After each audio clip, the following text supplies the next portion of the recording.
Let's do this.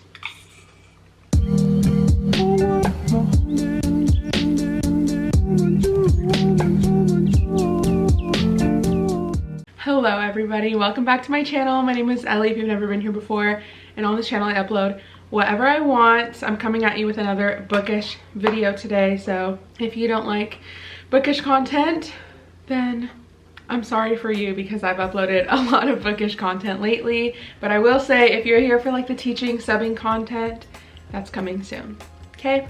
Let's get into my March wrap up and my April TBR because we have some books to talk about. I'm actually going to take out my reading journal because I just feel like I need it. I need to rely on it for like ratings, reviews, I guess knowing what books I read in what month. So let's do that, especially for my buzzword reading challenge. I feel like that's a good page to maybe open up to.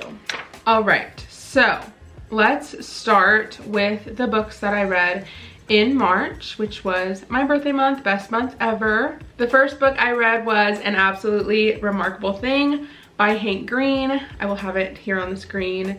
I listened to this on audiobook. I kind of talked about this in my February wrap up March TBR of like why I wanted to read this, but I have wanted to read this for a while. It's just been on my radar, but I specifically wanted to read it soon because for the buzzword reading challenge, the prompt for March was Thing, An Absolutely Remarkable Thing. Obviously Thing is in the title. I rated this book 4 stars. I'm kind of stuck between a 3.5 and a 4 stars, but like ultimately I'm going with the 4. I'm rounding up because I don't believe in quarter stars. I'm sorry, I feel like that's an unpopular opinion. I don't believe in quarter stars. I do believe in half stars. I think we should have half stars. Goodreads, if you're listening, what are you doing? But I don't know, I liked kind of like the very accessible sci-fi aspect of this book because it is sci-fi, but it's definitely like for beginners, and I'm saying that as a beginner. It was intriguing, but it also had like pop culture type elements to it, which typically is a turn off for me, which when I get into another book I read in March, possibly in the same duology, I will talk about that, but I feel like it worked well for this one specifically. The second book I read in March was All In by Jennifer Lynn Barnes. This is the 3rd book in the Natural series, and I rated this 5 stars. This was definitely my favorite in the series as a whole so far. I have one more book and then the ending like epilogue novella. So I have Bad Blood and 12 left, but so far in the series, this is my favorite. There were times where it was heartbreaking to connect the dots behind why these characters are the way they are. And I think it's more heartbreaking because we know that they're still kids ultimately. And so just having been through what they've been through, it's devastating. But I feel like it added so much depth to the book itself and to the characters themselves. It was really, really good. It was also so well thought out. Like, I have no idea how Jennifer Lynn Barnes constructed this whole concept of a novel, and it was very well done. So if you haven't read The Naturals, I highly recommend. But if you've like started the Natural series and you don't know if you want to continue so you can get to this one. Like, this one was so good. The 3rd book that I read in March was Meet Me at the Lake by Carly Fortune. This one was a long time coming. It was on a couple of my TBRs that you have seen, but I really enjoyed it and I'm glad that I read it. I read this to complete 2 prompts for the buzzword reading challenge. So specifically for the prompt, like the title prompt was water words, and lake is a water word. But then for the cover prompt, it was a skyline, and there is a skyline. So I rated this 3 stars, and I kind of talked about my rating in my video that what did I read this in? Oh, I think it was my Spotify video. So if you haven't checked out my Spotify video, I will link it up here. That was a very fun video to film. But anyways, I also read some interesting books in that video, but this was one of them. And I read my entire Goodreads rating in that video, so I won't read it again. You can follow me on Goodreads and see it, or you can go watch that video and also see it because I think I put it on the screen. But basically, Carly Fortune just has a way of writing really well, like I really like her writing. It's not cringy, but it's like still funny in a way. The characters are just really fleshed out, I think, which is like important to me when I'm reading. And she makes you just grow an attachment for the characters. And then she throws this trope in there, which this is only the second Carly Fortune I've read, and I'm gonna read more. But if she continues, I don't know how many times she can get away with like making you so attached, and then she throws the most heinous, egregious trope in that you're like, okay, now I want better for the characters, but then they settle for each other. Like, no, I actually don't want you to go back to this person, or I don't want you guys to end up together because of like what has happened. So it was honestly enough to just piss me off and rated a 4 stars. I read Every Summer After last summer, I think in like August, and it was so good. It probably would have been a 5 stars without that trope, but with the trope I rated it 4 stars. This one wasn't as entertaining, or I guess I wasn't connecting with this one as much as Every Summer After, so it was already gonna be a 4 star, but then with that trope I brought it down to a 3 because it's ridiculous. I mean, it's kind of like that whole meme, like the 2 nickels meme, you know what I'm talking about, then you know. But just why, Carly? Like, just no. Okay, just no. The 4th book I read in March is probably the most exciting, so let me grab it. Happy Place by Emily Henry. As you can see, this bad boy is tabbed. I rated this 5 stars. I read this for my Tackling the TBR episode, my most recent one, where my bestie chose my reads, and she chose this book and another book, which we will get into. I'm still recovering from this. This was too good. For my people pleasers out there, for my people with like chronic anxiety, especially related to their people pleasing, ooh, this is a gut punch. This is a gut punch, but it was so good because you feel seen. I saw like a review by someone who I love dearly, and she was basically saying like she just couldn't enjoy it because the people pleasing was too much and it was annoying. And that review was another gut punch because when I read it, I thought it was so realistic to how I am as a person. And in a way it's like eye-opening because the amount of people pleasing can be detrimental to relationships. And so it was a gut punch, you guys. Maybe if I get through my books quickly, I can just pick up another Emily Henry, but I don't think I'll ever recover from reading Happy Place. I'm so glad it was picked for me. The 5th book I read was A Beautifully Foolish Endeavor. I also listened to this on audiobook, which is why I don't have the physical copy. This was the 2nd book in the Carl's duology, the first one having been an absolutely remarkable thing. I rated this 3 stars. I haven't even put a rating on Goodreads yet, or a review on Goodreads, I mean. I did rate it, but I haven't put a review. I think 3 stars is kind of me being generous the more I think about it. What I will say that was like a good thing about it was the fact that I listened to it on audiobook, because they introduced all of the characters again, and this time they all had their own perspective or point of view. So they all had a narrator. So the audiobook was narrated by a full cast of characters. Like there were at least 6 narrators on the book. That was one of the good things going for it. There were also some good parts. It started to pick up towards the end, but the first half at least, it just really dragged on, and I felt like we were getting too much of a recap, and I am not a recap person. Like, I know it's necessary and needed for books, but sometimes it just goes overboard to the point where you feel like you're reading the same book again, but only the boring parts. So I felt that for a large part of this book, but it was nice to see like the wrap up and how detrimental this whole situation was to the world. But I will say this one had so many pop culture references, and they were just like so unnecessary. It like kind of made sense, but ultimately I decided it was too much. Like, why is Justin Bieber tweeting at you? Like, you know, like, why is Justin Bieber the reason why the whole world is now giving this much money? Or just like, it was just like name dropping constantly. And I think a lot of people would find it funny, or like, oh my gosh, I know that person, like connect to it. It took me out every time, and it was so often. So yeah. Also, both books are like a social commentary in a way, and I think the first book, An Absolutely Remarkable Thing, did it like fairly well, but this one, it felt like more social commentary than plot, almost. There was some plot, but I don't know. It just felt like it was doing too much. I gave it a 3 stars, and that's pretty generous. I think if I was being more realistic and I really put more thought to it, it would probably be more of a 2.5. It wasn't the worst book I read, and I know there's an audience for it. It's just, I guess, wasn't for me as much, but anyways. The last book I read in March was the first book in the Harry Potter series. This is Harry Potter and the Sorcerer's Stone. My copy is super ugly. I've shown it off in quite a few videos lately, so I won't make you look at it too much.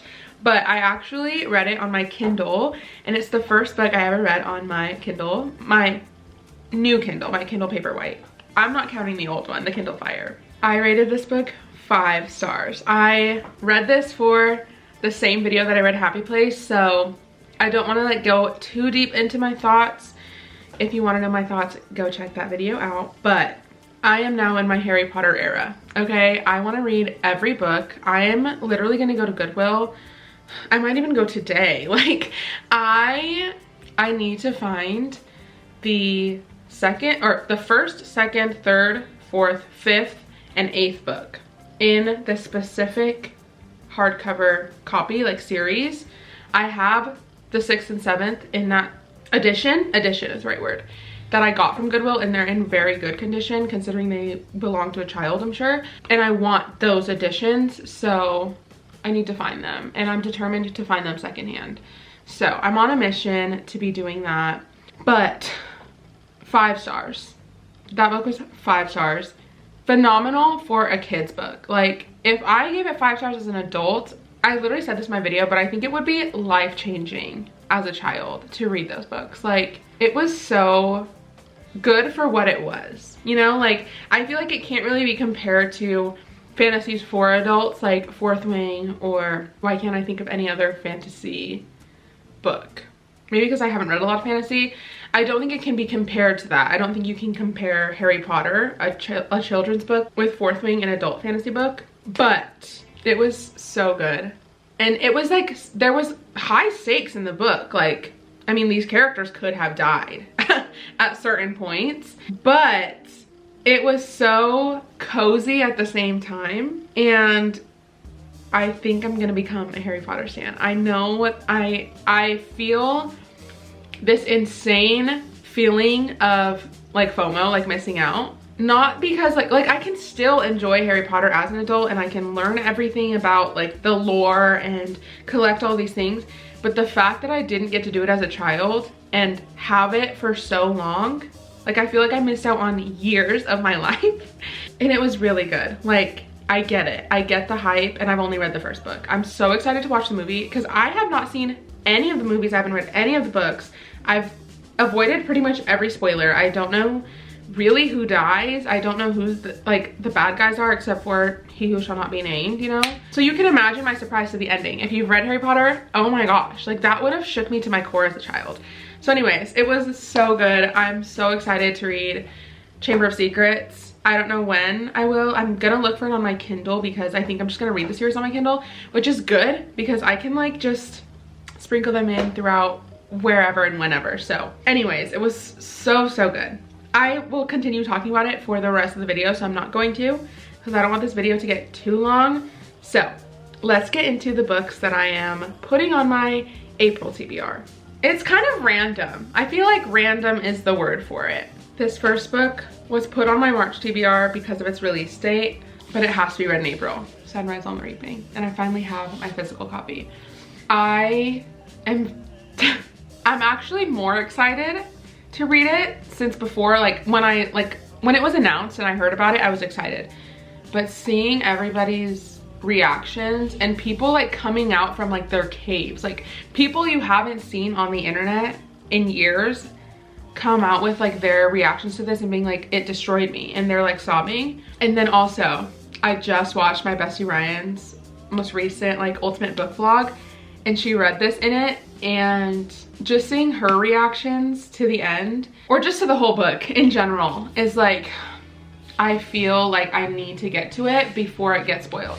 Luckily, I haven't been on TikTok since January, so I've avoided a lot of spoilers that way, but there's so many videos on YouTube that I want to watch, that of like people reading Sunrise on the Reaping, and I have to. Like, I have to read this. It's also a lot smaller than I thought it would be. Or maybe I'm just used to like looking at Iron Flame and it's like so thick, but I have to read this in April. Like, I have to. Like, you guys have to hold me to it. This won't be the next book that I read, but looking at the order of the books that I need to read or want to read in April, this might be the second book that I read. So I'll read one book before this one, which, let me just tell you what the next book is. The 7-Year Slip. This has also been on a few TBRs, but this has to be read. This has to be read actually as the first book in April, because this was supposed to be the March book for our March book club. Luckily, we usually meet at the beginning of the month, so this should have been read really by like the end of March. But the way that our schedules work out, we actually haven't really like found a time to meet anyways, so I kind of have a little bit of wiggle room and time to read this. But I don't have much time, because we could literally be like, oh, we're actually like, the only time we can meet is next week, and then I'm in a pickle. So I need to read this first. It's not like I'm putting it off, it's just that I've been reading amazing books before that. All In, Harry Potter, Happy Place, like, it's not like I've been putting it off, it's just, that's the way the cards landed. So this is gonna be the first book that I read in April, and then I'll get into Sunrise on the Reaping. But like I said, this is The 7-Year Slip by Ashley Poston. It has magical realism, it has like a romance, it's apparently very like cozy, but also super deep. I watched a vlog from Hal Jones. If you don't know who Hal Jones is, she's so cute. I love her content, but she sobbed when she read this. So yeah, I think maybe a slight reason why I've been putting it off is because I'm the one that recommended this for the book club, and I want people to like it. Even though I don't know anything about its like quality, but I'm gonna start this today. I have the day off today. I need to do errands. I've been on it with the YouTube game this week. It's Wednesday, but this week, this is my third video that I'm gonna be editing and uploading for April. So I have things to do. Like, I have like editing to get done. I have like a little bit of cleaning and tidying and grocery shopping and meal planning things to do, but the rest of my time, I think I'm going to be reading, because I just need to start it, because then I can get the momentum going. But The 7-Year Slip is the second book on my April TBR.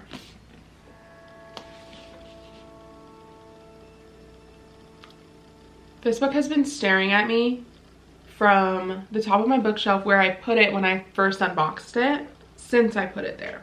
Iron Flame by Rebecca Yarros. Boy, is this a chunker. Okay, it has been on a few TBRs. Well, it was on my March TBR. My lord. I'm trying not to read, because I know Miss Rebecca is putting cliffhangers at the end. 623 pages. I don't know if I've ever read a 623 page book. And now that I'm looking at this stack of books, what am I thinking? What am I thinking? It's gonna have to be a no screen time type of month, because, oh my gosh, but isn't she gorgeous? Like, ugh. I'm so excited to continue. Like, you guys know how I feel about Fourth Wing. You know how I feel about Fourth Wing. I need to do this. I need to get into it. I have to. I don't know the order of when I will read this. This might be near the end of the month, maybe middle of the month. Maybe this will be my reward for reading some other books that are like more required reading for like the Buzzword Reading Challenge and things like that. But you guys, I want to read it so bad, so bad. I also think I'm gonna read it physically, so wish me luck, but let's get into the next book. The next book I don't own physically, but I have already borrowed it on Libby, and that is Daydream by Hannah Grace. I'm gonna be reading this on my Kindle, which I'm super, super excited about, because my experience with my Kindle so far has been amazing. I read Harry Potter in like 3 or 4 days, like, which, yes, granted, it's a children's book, and it's like, oh, almost dropped this pile of books. It is like 300 and something pages, but I mean, for me, like, that's quite a bit of reading each day. So I loved the experience. I loved the convenience of just bringing my Kindle everywhere. So I'm super excited to read Daydream on my Kindle specifically, but just read the book in general. The Maple Hills series is not my favorite series of all time, but there's something about it that's just kind of addicting, I guess.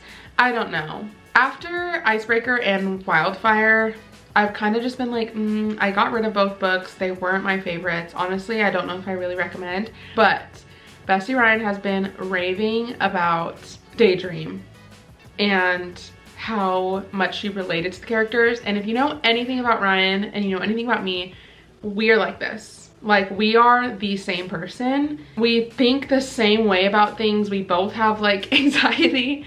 So I just want to see if I have the same connection to it, and it's okay if I don't.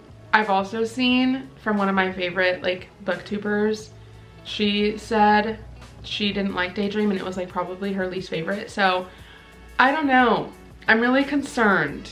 I know everybody has different reading tastes, but it is something I want to read, but I'm nervous. I'm nervous for what I'll think about it, but I feel like it's because I don't own it physically. Like, it's not that big of a deal, you know? Like, I'll get to it when I get to it.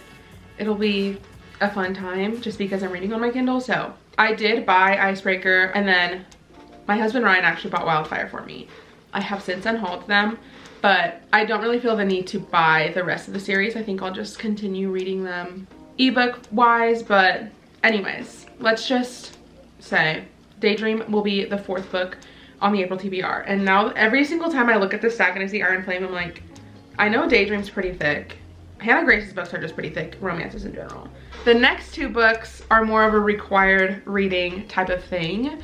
This is kind of a spoiler for my Tackling the TBR series, so if you're very invested, I apologize. But I actually have just been trying to just kind of like organize my reading around the Tackling TBR series and my Buzzword reading challenge. I'm trying to organize that together because a lot of the books on my physical TBR actually work for a lot of the prompts. So I'm trying to just tackle both things at once, kill 2 birds with 1 stone, if you know what I mean.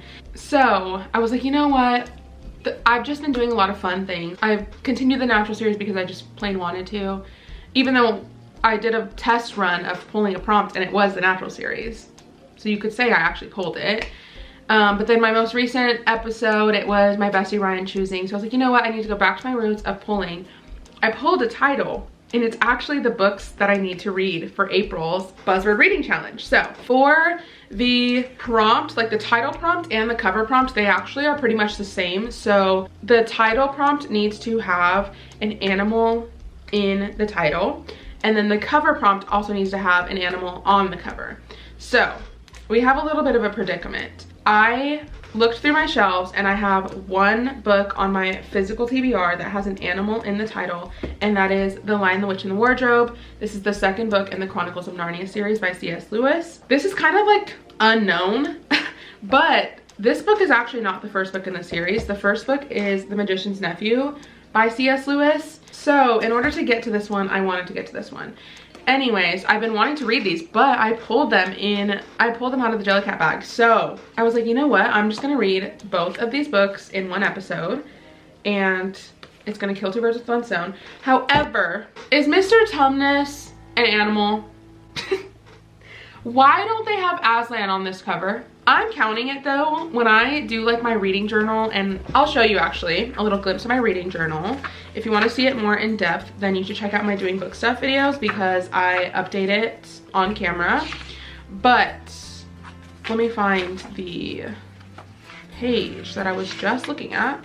Oh, here it is. Okay, so I always go in and print out and glue in pictures that match each month. So for April, you can see it says animals, and then the title says animals, and I'll write the title in and my rating. I'm just gonna print out a copy, a different copy, because there has to be another edition of this book that has Aslan on it, because I'm not reading this for nothing. Like, this is gonna do both prompts.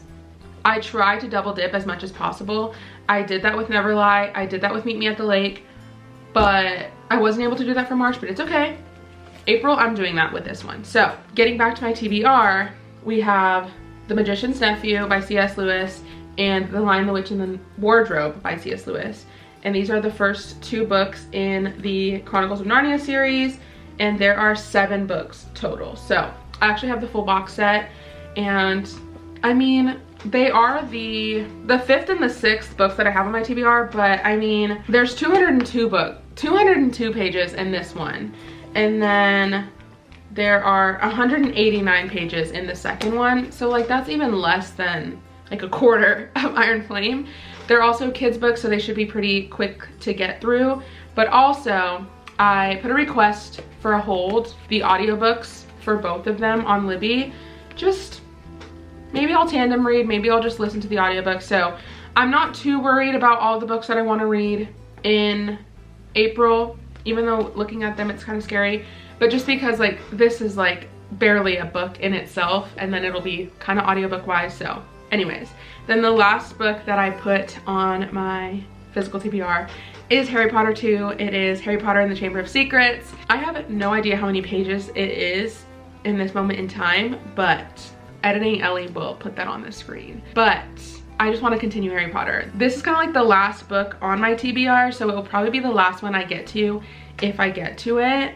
But I mean, we've been keeping up with the momentum pretty well. March, I was kind of in a book slump for like a good chunk of the month, maybe like a third of the month. So I'm hoping, I mean, I'm out of that now, but I'm hoping to continue the momentum through April.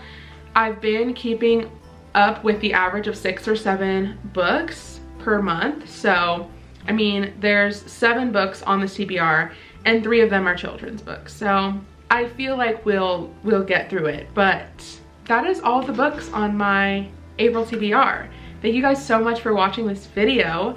Comment down below if you have read any of these books or if you want to read any of these books too, and let's chat about them in the comments. I love chatting with you guys in general, but especially about books. Let's become friends. If you like this video, please give it a big thumbs up, and if you like me, then subscribe. I'd greatly appreciate it, and I'd love to have you around, and I will see you guys in my next video. Bye.